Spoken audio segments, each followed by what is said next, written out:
Active जी जो proposed amendment through finance bill 2020 है वो सेल टैक्स का रिलेटेड जो मटेरियल है जो हाइलाइट्स हैं वो मैं आपके साथ शेयर करने जा रहा हूँ। तो पहली जो अमेंडमेंट है वो मैं आपके सामने हाईलाइट इससे पहले कि मैं उसको पेस्ट करूँ तो मैं आपके साथ कुछ चीज़ें शेयर कर देता हूँ। इसमें कुछ चीज़ें ऐसी हैं जो कि वैसे तो सारी अमेंडमेंट 1 जुलाई 2020 से ही एप्लीकेबल है, लेकिन इसमें कुछ ऐसी भी हैं जो कि स्पेसिफाइड डेट्स हैं वो इसके अंदर मेंशन की गई हैं, तो उनको ज़रा ध्यान में रखना ज़रूरी है कि इसकी इफेक्टिव डेट क्या है। जी अब मैं आगे चलता हूँ जी। ये प्रपोज्ड है अमेंडमेंट्स अभी इसमें, जब ये बिल के थ्रू है, एक्ट जब बनेगा तो फिर इसके अंदर बाकी चीज़ें हो सकता है कुछ चेंज हो जाए जी। ये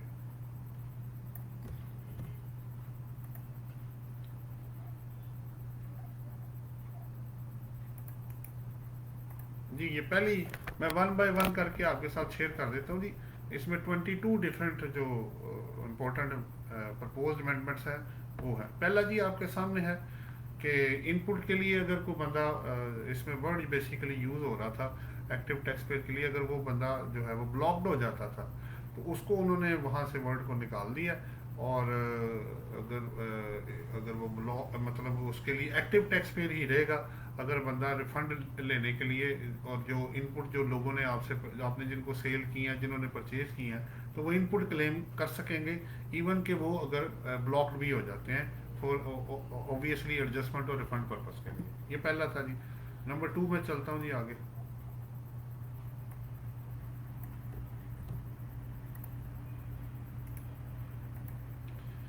ये जी आपके सामने नंबर 2, इसमें जो वैल्यू ऑफ इलेक्ट्रिसिटी है और वापडा और आईपीपी जो है वो सप्लाई करेंगे। वैल्यू ऑफ सप्लाई आपको पता है डेफिनेशन सेक्शन 2 के अंदर अवेलेबल है, तो उसको उन्होंने स्ट्रीमलाइन किया है विद इफेक्ट फ्रॉम 1 जुलाई 2019 से, कि वो वैल्यू ऑफ सप्लाई जो है उसको कैसे लिया जाएगा, बेसिकली उसके कैलकुलेट करने का तरीका बताया गया जी। अच्छा आगे चलता हूँ जी मैं।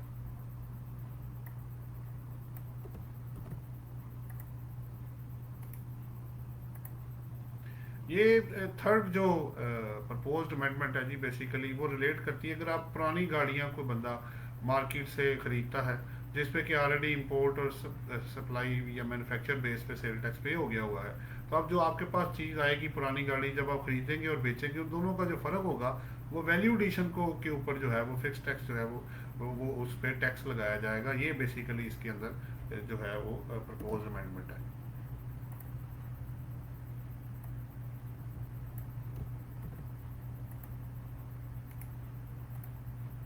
फोर्थ है जी जो सेल टैक्स है विद होल्डिंग, वो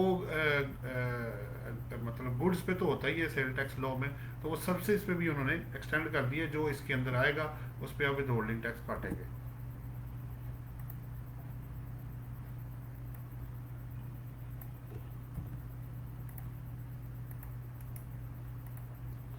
जी फिफ्थ जो प्रपोज अमेंडमेंट है, एफ बी आर के पास पावर आ गई जी इनकम टैक्स सेल टैक्स और एफ तीनों के लॉज के अंदर, कि वो अपनी जो वेस्टेज ऑफ मटेरियल है और इनपुट पर्पस के लिए वो उनके पास पावर है कि वो रिस्ट्रिक्शन लगा सकते हैं कि क्या वेस्टेज कैसे कैलकुलेट होगी और प्रोडक्शन कैसे कैलकुलेट की जाएगी।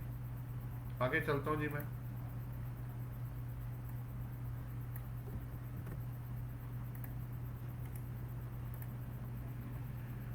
जी ये इनपुट क्लेम के लिए एक्सटेंडेड टू सर्विसेज पे भी चला गया जी, वेयर जो अगर आप अनरजिस्टर्ड पर्सन को सप्लाई करेंगे विदाउट मेंशनिंग एनटीएन और सीएनआईसी के सेल टैक्स लॉ के अंदर। 6 हो गया जी। नंबर 7 पे मैं जा रहा हूँ जी।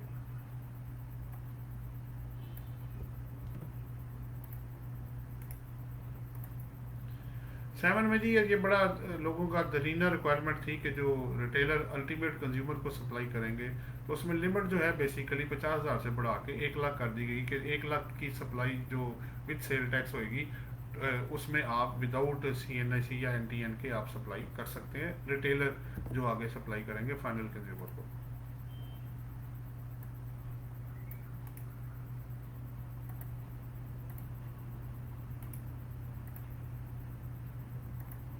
ये जी नेक्स्ट है आपके सामने, कमिश्नर इनकम टैक्स की तरह सेल टैक्स और एफईडी की तरह तीनों में तीनों लॉज में कमिश्नर के पास ये पावर आ गई है कि इलेक्ट्रॉनिकली वो जो है वो जो आपके लिंक्स के थ्रू वो ऑडिट का जो है वो प्रोसीडिंग जो है वो आपकी चल सकती है।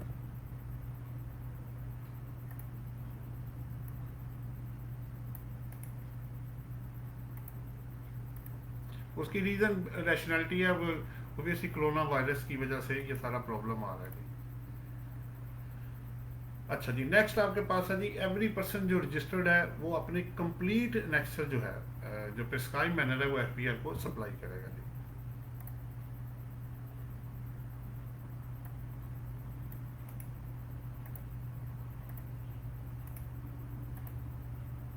नेक्स्ट है जी आपके पास पेनल्टी किससे रिलेटेड है।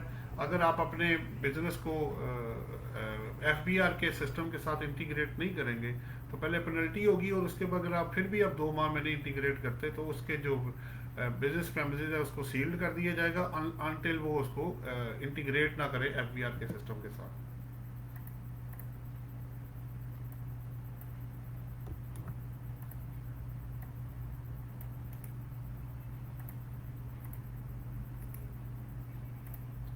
नेक्स्ट है जी आपके सामने, अगर कोई एविडेंस या मटेरियल इनकम टैक्स की तरह अगर सेल टैक्स में भी उन्होंने एक प्रपोज अमेंडमेंट कर दी है, वो एविडेंस जो विदाउट सफिशिएंट रीजन कि आप पहली स्टेज पे प्रोड्यूस नहीं करेंगे असेसमेंट स्टेज पे, तो वो फिर आप कमिश्नर अपील उसको एक्सेप्ट नहीं करेंगे।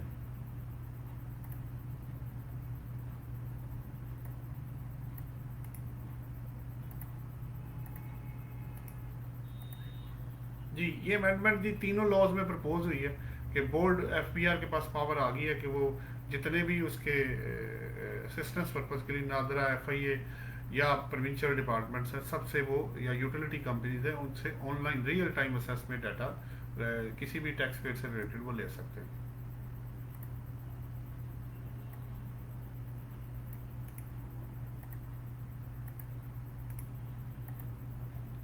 नेक्स्ट है जी रिस्ट्रिक्शन ऑन इनपुट टैक्स है। बेसिकली अगर आप अनरजिस्टर्ड पर्सन को करते थे तो उस पर इनपुट रिजेक्ट कर दिया जाता था, तो वो गुड्स के अलावा बेसिकली वो सिर्फ था मैन्युफैक्चरर्स के लिए। तो वो अब आप रजिस्टर्ड पर्सन है, तमाम लोगों को इसके अंदर कवर कर दिया गया है कि स्पेसिफाइड लिमिट से ज़्यादा अगर आप करेंगे तो इनपुट उनका भी रिजेक्ट कर दिया जाएगा।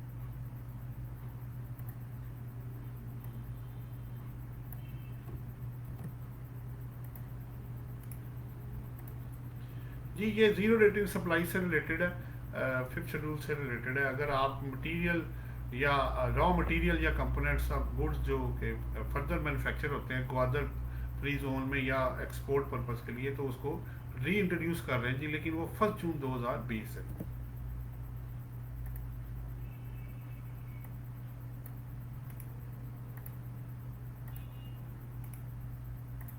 ये भी नेक्स्ट जो प्रपोज अमेंडमेंट है पिछले से मिलती जुलती है, लेकिन इसका थोड़े से कंपोनेंट्स डिफरेंट है। इसमें उन्होंने ये कहा है कि उसी तरह जीरो रेटेड सप्लाई जो locally manufacture plant and machinery है, वो मैन्युफैक्चरर जो लोकेटेड है ग्वादर फ्री जोन में, उसको भी प्रपोज री इंट्रोड्यूस करना चाह रहे हैं 1 जून 2020 से।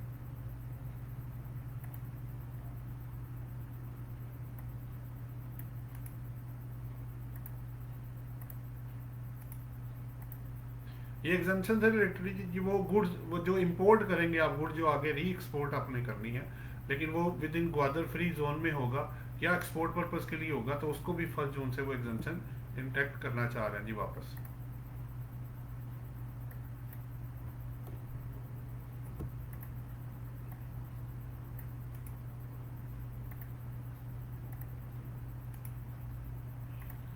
जी ये 17 नंबर है जी, exemptions on sale tax on import and supply of ships and all floating craft. इसकी एग्जाम्पशन जी खत्म हो रही थी, उसको एक्सटेंड करके जो अप टू ईयर 2023 तक उसको उन्होंने एक्सटेंड कर दिया एग्जाम्पशन को।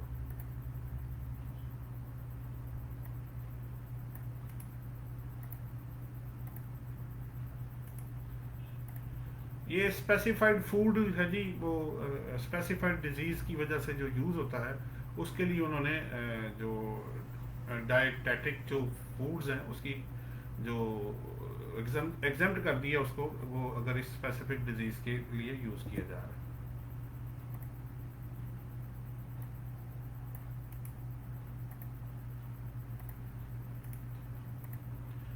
ये supplies made to retail outlets जी, अगर वो एफबीआर के साथ इंटीग्रेट हो जाते हैं तो फर्दर उन्होंने रिलीफ दिया कि 14% की जगह 12% जो होगा वो रेट ऑफ सेल टैक्स जो है उस पर चार्ज किया जाएगा।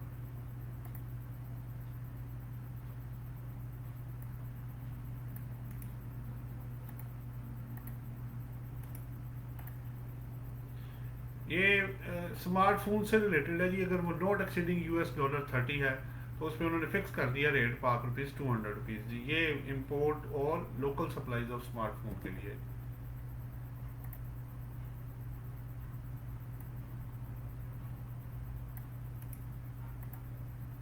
जी सेकंड लास्ट अमेंडमेंट है जी, ये रिलेट जो प्रपोज्ड है विद होल्डिंग टैक्स जो एप्लीकेबल है वो अनरजिस्टर्ड पर्सन से है, उसमें उन्होंने क्या किया कि रजिस्टर्ड पर्सन को भी एक्सटेंड कर दिया जो कि एटीएल की लिस्ट में नहीं होंगे, उसमें भी विद होल्डिंग टैक्स अप्लाई हो जाएगा।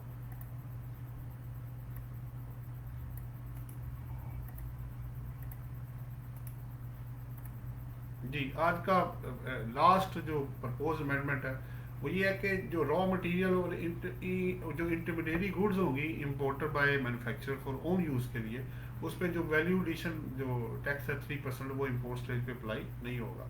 अब लास्ट में जी जो हम टैक्स मैनेजर का कोर्स कराते हैं उसके जो बेनिफिट्स हैं वो मैं शेयर करूँगा। वो पिछली वीडियो में भी हमने शेयर किए हुए हैं, मैं वो भी आपसे शेयर कर देता हूँ।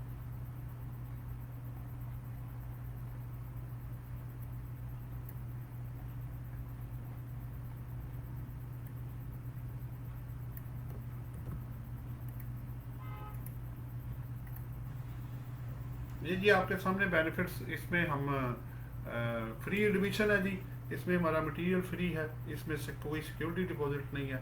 इसके जो 1 ईयर का कोर्स है ऑनलाइन भी कर रहे हैं और एसओपीज को यूज़ करते हुए हम संडे को सिर्फ क्लास होती है जी 10:30 सुबह से लेके और तकरीबन को 1:30-2 बजे तक दोपहर तक वो क्लास चलती है। और इसमें फिर हमने बुक हमारी फ्री है, मटेरियल फ्री है, एग्जांपल्स हैं, एमसीक्यूज़ हैं, पास पेपर के थ्योरेटिकल क्वेश्चन अरेंज किए गए और न्यूमेरिकल जो सेल टैक्स के लास्ट 15 ईयर्स के आईसीएमए और सीए के उसको लेटेस्ट लॉ के मुताबिक सॉल्व किया गया। प्लस हमारे कॉन्टैक्ट नंबर इसमें गिवन है जी। और लास्ट में हमने जो अपना बनाया हुआ है जी यूट्यूब चैनल, उसका लिंक मैं आपसे शेयर कर देता हूँ।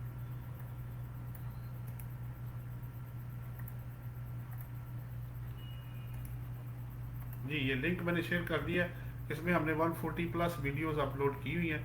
आप उसको अगर उसको सब्सक्राइब कर देंगे तो आपको, और उसके बेल को कांटेक्ट कर देंगे, क्लिक कर देंगे तो वो जो भी हमारी वीडियो अपलोड होगी वो आप तक पहुंच जाएगी। आज के लिए इतने ही जी। इनकम टैक्स की वीडियो पहले मैं अपलोड कर चुका हूँ, मेजर अमेंडमेंट्स की, सेल टैक्स की मैंने कर दी है। अगर कोई क्वेश्चन हो तो वो मेरे साथ ज़रूर कर लीजिएगा। अब मैं इजाज़त चाहता हूँ जी। Thank you very much. अल्लाह हाफिज़।